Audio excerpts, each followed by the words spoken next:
जय श्री कृष्णा।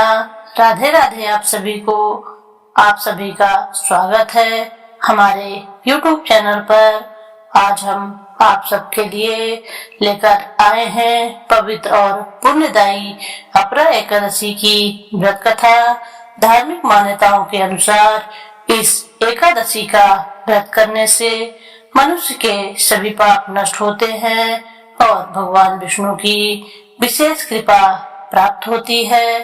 तो आइए श्रद्धा और भक्ति के साथ भगवान विष्णु का स्मरण करते हुए इस अपरा एकादशी की पावन व्रत कथा सुनते हैं।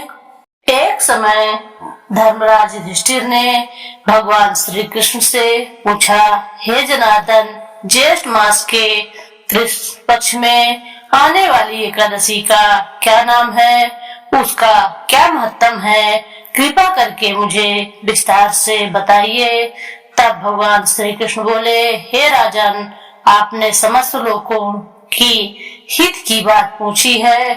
ज्येष्ठ मास के कृष्ण पक्ष की एकादशी अपरा एकादशी कहलाती है। यह अत्यंत फलदायी और पुण्यदायी है और बड़े बड़े पापों का नाश करने वाली है। भगवान कृष्ण ने आगे कहा, हे युधिष्ठिर, जो मनुष्य ब्रह्म हत्या, गौ हत्या, गर्भस्थ शिशु की हत्या, परनिंदा, असत्य भाषण, छल कपट, झूठी गवाही, दूसरों को धोखा देने जैसे महापापों में लिप्त रहता है, वह भी यदि श्रद्धा और नियम पूर्वक अपरा एकादशी का व्रत करता है तो उसके पाप नष्ट हो जाते हैं।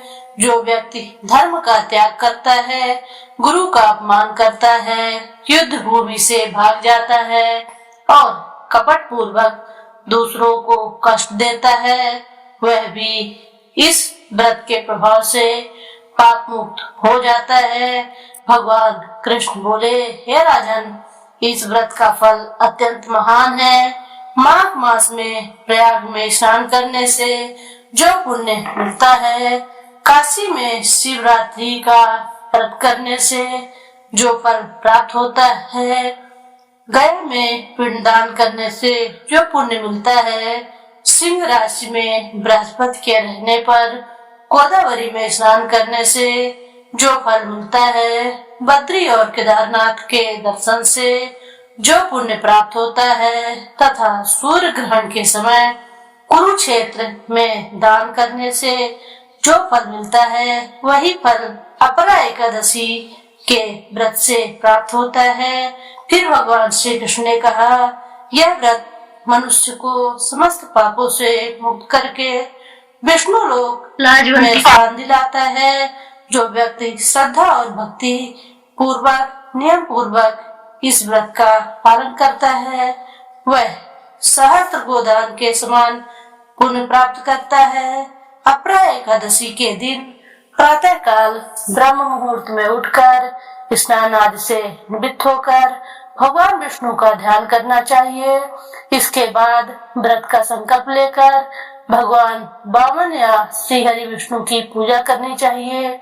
भगवान को धूप, दीप, पुष्प, तुलसी दल, फल और नैवेद्य अर्पण करें। दिन भर उपवास रखकर भगवान विष्णु के मंत्रों का जाप कर भजन करें और कथा को श्रवण करें। रात्रि में जागरण करना अत्यंत शुभ माना गया है। द्वादशी के दिन ब्राह्मणों को भोजन करवाकर तथा दान दक्षिणा देकर व्रत का पालन करना चाहिए। जो मनुष्य श्रद्धा और विश्वास से अपरा एकादशी का व्रत करता है, उसके सभी पाप नष्ट हो जाते हैं, जीवन के संकट दूर होते हैं, सुख और शांति समृद्धि प्राप्त होती है। भगवान विष्णु की कृपा सदैव उस पर बनी रहती है। मृत्यु के बाद उत्तम लोक की प्राप्ति होती है। भगवान श्री कृष्ण ने अंत में कहा, हे युधिष्ठिर, यह अपरा एकादशी समस्त पापों का नाश करने वाली और महान पुण्य प्रदान करने वाली है। जो इस कथा का श्रवण करता है या पाठ करता है, उसे भी पुण्य की प्राप्ति होती है। इस प्रकार व्रत कथा समाप्त हुई। धन्यवाद। अब हम आरती करेंगे। ओम जय जगदीश हरे, स्वामी जय जगदीश हरे। भक्त जनों के संकट, भक्त जनों के संकट क्षण में दूर करे। ओम जय जगदीश हरे। जो ध्यावे फल पावे, दुख बिन से मन का, स्वामी दुख बिन से मन का।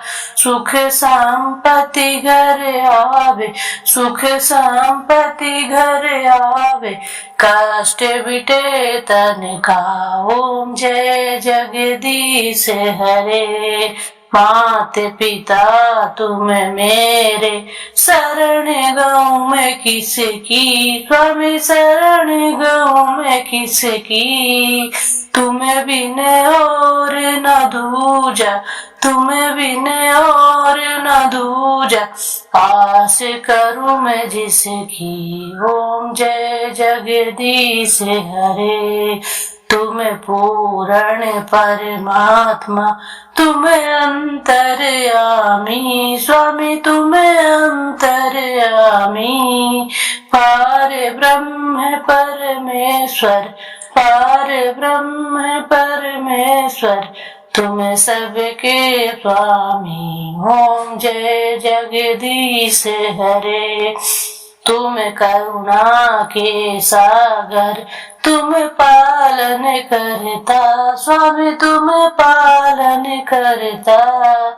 मैं मूर्ख कल कामी, मैं मूर्ख कल कामी, कृपा करो भरता। ओम जय जगदीश हरे। तुम हो एक अगोचर, सबके प्राणपति, स्वामी सबके प्राणपति। किस विधि मिलूं दया में, किस विधि मिलूं दया में, तुमको मैं कुमति। ओम जय जगदीश हरे। दीन बंधु दुख हरता, तुम ठाकुर मेरे, स्वामी तुम ठाकुर मेरे। अपने हाथ उठाओ, अपने हाथ उठाओ, द्वार पड़ा मैं तेरे। ओम जय जगदीश हरे। विषय विकार मिटाओ, पाप हरो देवा, स्वामी पाप हरो देवा। श्रद्धा भक्ति बढ़ाओ, श्रद्धा भक्ति बढ़ाओ, संतन की सेवा। ओम जय जगदीश हरे। ओम जय जगदीश हरे, स्वामी जय जगदीश हरे। भक्त जनों के संकट, दास जनों के संकट क्षण में दूर करे। ओम जय जगदीश हरे, स्वामी जय जगदीश हरे। धन्यवाद। आप मेरे इस YouTube चैनल से जुड़े। अगर आपको मेरी कथा